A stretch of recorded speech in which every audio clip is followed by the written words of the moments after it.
Hi, I'm Val Zavala. We Americans seem to be living through a new kind of election, a sort of reality TV show where you get to choose whose version of reality you want to believe. Well, caught in the heat of this extraordinary election, it's easy to forget that who wins will have a profound impact around the world. How has the U.S. election been covered by media outlets in your part of the world? Him as president, that is so stupid. The majority of Americans are worried that either Hillary Clinton or Donald Trump will be elected as the next U.S. president.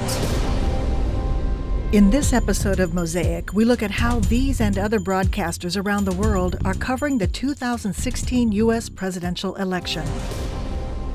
Let's start in Russia. The U.S. and Russia have over 3,000 nuclear warheads aimed at each other. They are at odds in the Syrian conflict. Russia objects to NATO in Eastern Europe. Russians are hacking U.S. institutions. And the U.S. maintains sanctions on Russia over Ukraine. I don't know Putin. He said nice things about me. If we got along well, that would be good. Look, Putin, from everything I see, has no respect for this person. Well, that's because he'd rather have a puppet as president of the United States. No puppet. She doesn't like Putin because Putin has outsmarted her at every step of the way. Excuse me. No surprise, then, that the Russian state-funded English-language channel, RT, has plenty of love for Donald Trump. Critics have blasted Donald Trump and predicted a quick demise of his political career, only to find out that millions of Americans agree with him. As his opponents continued to defend American interventions in wars overseas, Donald Trump blasted them. Our foreign policy is a complete and total disaster. Donald Trump injected ideas into the national debate that flew in the face of the Washington establishment. We don't really need NATO in its current form. NATO is obsolete. I believe we will have a very good relationship with Russia. I think I'd get along very well with Vladimir Putin. The strange bromance between Donald Trump and Russia has helped to give this election its reality TV-like quality. In 2015, Putin appeared to make the first move, as CNN reported. Also, Trump previously said he would get along very well with the Russian leader if he was elected president. It appears today that that feeling is mutual. Putin reaffirming their bromance by calling the GOP frontrunner, quote, brilliant and talented. But when CNN's Fareed Zakaria asked Putin about his statement, Putin was dismissive, as this video from Russian president makes clear. You made some comments about the American Republican presumptive nominee, Donald Trump. You called him brilliant, outstanding, talented. Вот,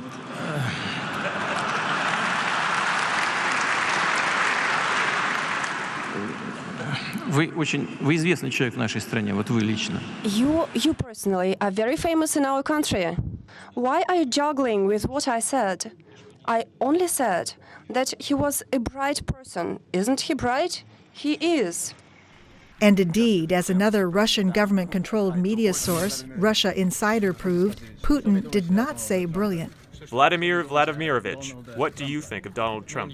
He's a very colorful person, talented without any doubt. But it's not our affair to determine his worthiness. That's up to the United States voters. Yes, Putin said colorful, but he didn't stop there. But he is absolutely the leader in the presidential race. He wants to move to a different level of relations, to a more solid, deeper relations with Russia. And how can Russia not welcome that? We welcome that. But every reality show needs a mean girl. In the last week, the FBI's revelation of more Clinton emails has put the spotlight on her campaign. Received a warrant to examine. But on October 8th, as Donald Trump's locker room video was the focus of news reports worldwide, RT was much more interested in this story. Now, WikiLeaks has thrown another spanner in the works of the U.S. presidential campaign by leaking transcripts of Hillary Clinton's private paid speeches to major financial institutions. We've got to make sure that Wall Street never wrecks Main Street again, and we will. In private, though, she says something very different. I represented and worked with so many talented, principled people who made their living in finance. I represented them, and I did all I could to make sure they continued to prosper. And this private-public difference is not limited to domestic affairs. It runs to international policy too. As we know, the US is ramping up its rhetoric on imposing a no-fly zone in Syria. That's Clinton's public position. I do still support a no-fly zone because I think we need to put in safe havens for those poor Syrians who are fleeing both Assad and ISIS. In private, though, she admits, quote, a lot of Syrians would be killed. To have a no-fly zone, you have to take out all of the air defense, many of which are located in populated areas. So our missiles, even if they are standoff missiles, so we're not putting our pilots at risk, you're going to kill a lot of Syrians. WikiLeaks first released its hacked DNC documents on the eve of the Democratic Convention. U.S. officials quickly pointed the finger at Russia, as ABC and CBS News reports described. The U.S. intelligence community said in a statement that it is confident that Russia's senior-most officials directed the hacking of emails from the Democratic National Committee and other political organizations. Moscow then provided the stolen emails to websites DC Leaks and WikiLeaks this summer, which in turn published them right before Hillary Clinton's nominating convention. It all seems part of the well-known Russian cyber ops playbook, having already hacked into servers at the White House, the Pentagon, and the State Department. By October, RT had constructed its rebuttal. The Obama administration formally accused Russia of being behind the cyber attacks with the aim of influencing next month's election. It's again absurd. Tens of thousands of hackers daily attack Mr. Putin's website. Many of them are tracked to US territory. And we don't blame that on the White House or CIA. Julian Assange spoke to RT's Going Underground, and he said this is actually not the first time the Democratic National Committee has been hacked. Did they hack the DNC? Has at least one state actor hacked the DNC? If you read very carefully, they say it's been hacked many times over the last 2 years. And our sources say that the DNC security is like Swiss cheese. Critics of the way the government has responded and others have pointed out that they feel like there's an effort to divert the conversation away from what these leaks actually say to rather possible theories about their origin. But why the vitriol against Clinton? In 2013, Putin saw then-Secretary of State Clinton as meddling in Russia's election. The first thing that the U.S. Secretary of State did was to give her opinion about elections. She said they were unfair and unjust, even before she got the Monitor's material. She set the tone for some of the activists inside our country, gave them a signal. They heard this signal and started active work with support from the U.S. State Department. Not surprisingly, then, the Russians appeared to favor Donald Trump. The BBC explored the situation. Here's what they found. There was a survey recently by the YouGov polling agency. It found that in nearly all of the G20 countries, the world's largest economies, from Brazil to China, if people there could vote in an American election, they would vote for Hillary Clinton. There was just one exception to that: Russia. According to the survey, people here would vote for Donald Trump. Я думаю, Дональд Трамп. На мой взгляд, по крайней мере, он более честно, открыто себя ведет. Во-первых, как мужчина, очень интересный. Во-вторых, наверное, мне кажется, он более лояльно как-то к России относится, чем Хиллари Клинтон. For this election, what matters most in the Middle East is the battle against ISIS, the war in Syria, and the flood of refugees they have created. In the U.S., Donald Trump's stance on Muslim immigrants is controversial. But how does it play in the Middle East? The Saudi broadcaster Rotana Halajia ran a famous video clip. Donald J. Trump is calling for a total and complete shutdown of Muslims entering the United States. The program focused on the effects of anti-Muslim rhetoric on the 70,000 Saudi students in the U.S. There are many states where people completely disapprove of Trump's statements. The Americans themselves understand that these kinds of statements present a danger to America and its politics. Their comments were often laced with criticisms of the election process. I think the distorted image is a result of the Western media. More specifically, the American media, which makes money off of what happens in the Middle East. Qatar's Al Jazeera English criticized a different aspect of media. They highlighted the Clinton campaign's cozy relationship with the press, based on WikiLeaks revelations. Like most government towns, Washington has seen its share of political hacks. This one was different. There are plenty of emails written by Clinton staffers discussing which reporters were friendly and potentially useful. That is not unusual. However, the degree of cooperation the campaign got was, including from the outlet that calls itself America's newspaper of record.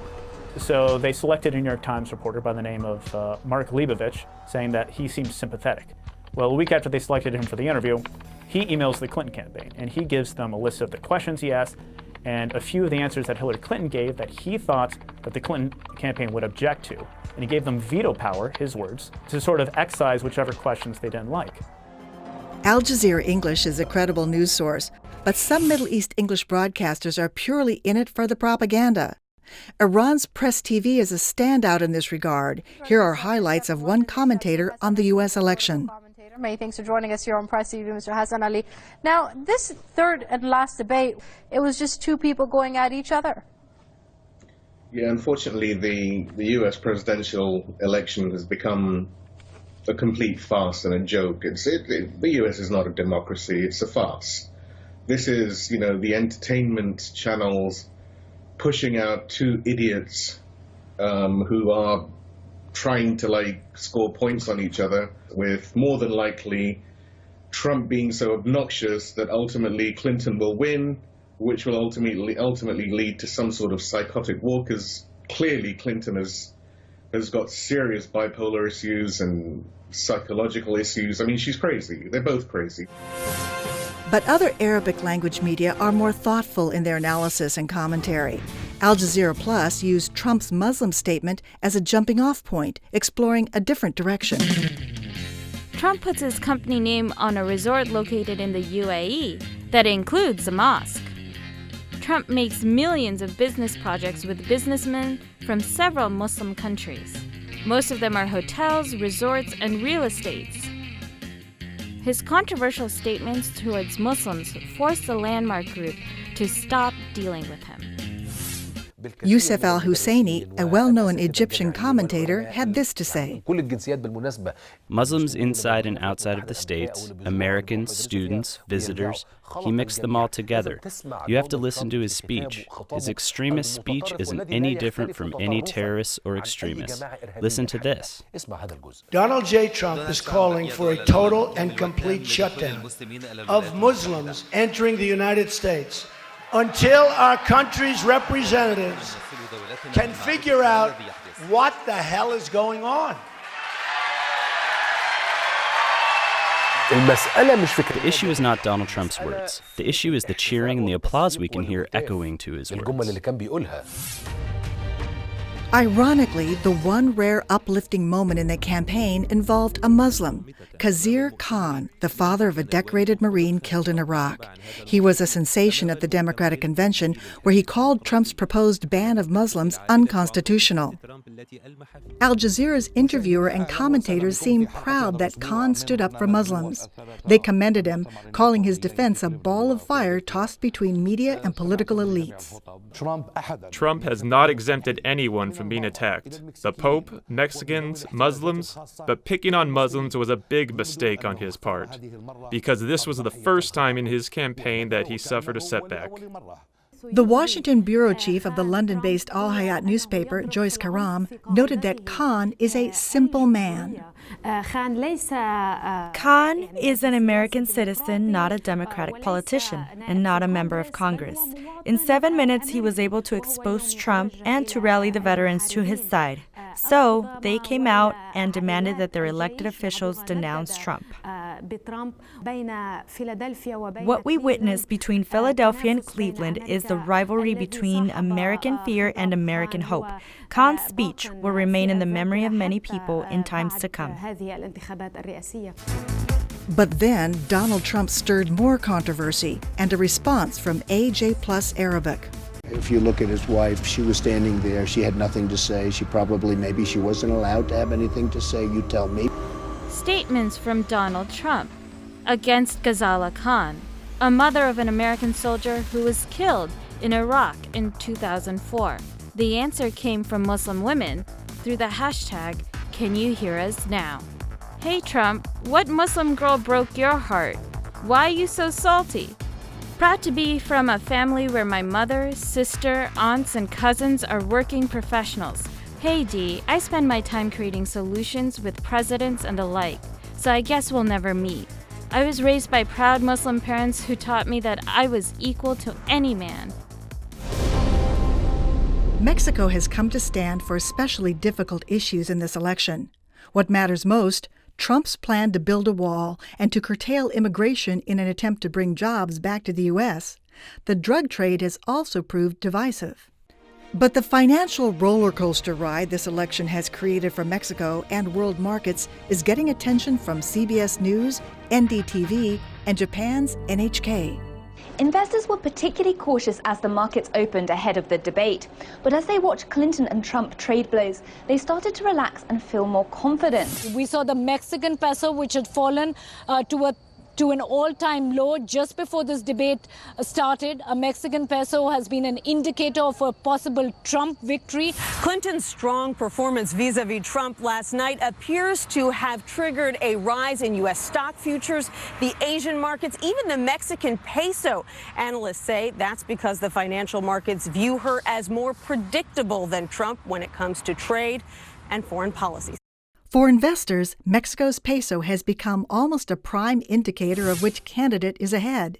How the campaign influences the peso is explained by the Wall Street Journal's Charles Farrell and Riva Gold. Why is the Mexican peso moving on the debate? The Mexican peso has basically become the sort of risk proxy for Donald Trump in the markets. Donald Trump earlier in his campaign kind of signaled that he was interested in renegotiating certain key trade deals, relooking at NAFTA, and also potentially building a wall between the two countries. The Mexican peso is basically a Donald Trump peso these days. And that is having a very real impact on everyday Mexicans, as seen in these interviews conducted by Pan-American broadcaster Telesur. Para nosotros que somos There are those of us who don't have much money to purchase medicine, and now I go to Farmacia de Dios and there isn't any.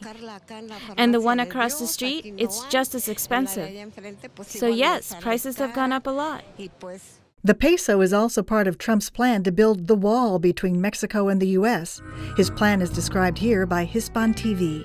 Donald Trump asegura que de llegar a la presidencia. Donald Trump guarantees that if he becomes president, he will force the Mexican government to pay for the wall he promises to build along the border. For this, he presented a plan to block billions of dollars in remittances that immigrants send to Mexico. The Republican presidential candidate said this is a good deal for Mexico. It would make a single payment of $5 to $10 billion to build this 1,000-mile wall. The notion that we're going to track every Western Union a bit of money that's being sent to Mexico, good luck with that. This 2015 clip from Telesur explains why remittances matter. I don't want to imagine what would happen to these families if the remittances didn't arrive. If today we have 50 million poor people, imagine the poverty conditions that we'd have in these areas if they didn't receive their remittances.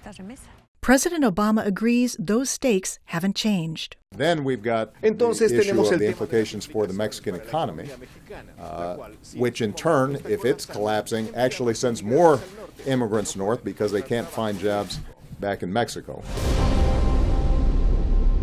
China has been at the center of this year's election. The key issue, trade. Currency manipulation and the loss of American jobs are also hot topics, and China's aggressive policies in the South China Sea have had an impact.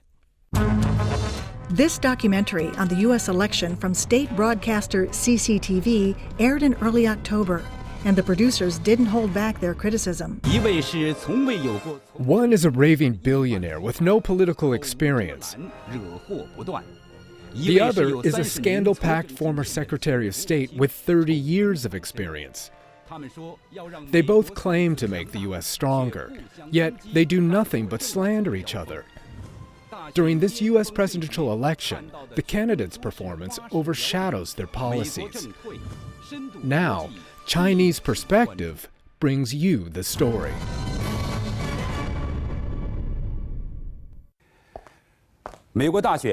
Interest in the election is spreading like wildfire. Media reports about this year's presidential election have called it the most attention-getting presidential election in U.S. history, the most unorthodox election in modern U.S. history, the most chaotic election, and more. Why has it been labeled with so many mosts? Because this election is filled with a variety of confusing events. One article described it as slander and lies allied with money and politics. Has the U.S. election become pure entertainment?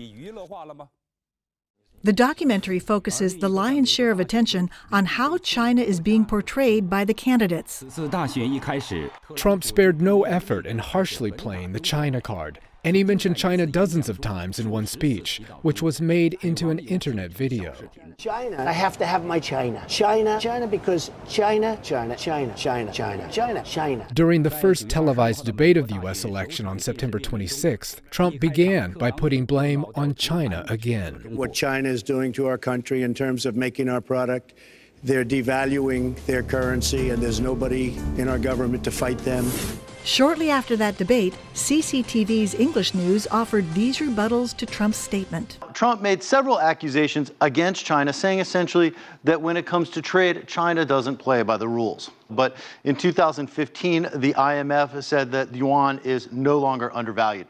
Trump repeatedly has argued U.S. leaders hurt the American economy by borrowing too much from China, but he himself has also turned to China repeatedly to raise capital for his business ventures. In fact, the Bank of China was one of the entities that financed a $950 million Trump building in New York City. CCTV America's World Insight program reveals a China with deep concerns about the U.S. election.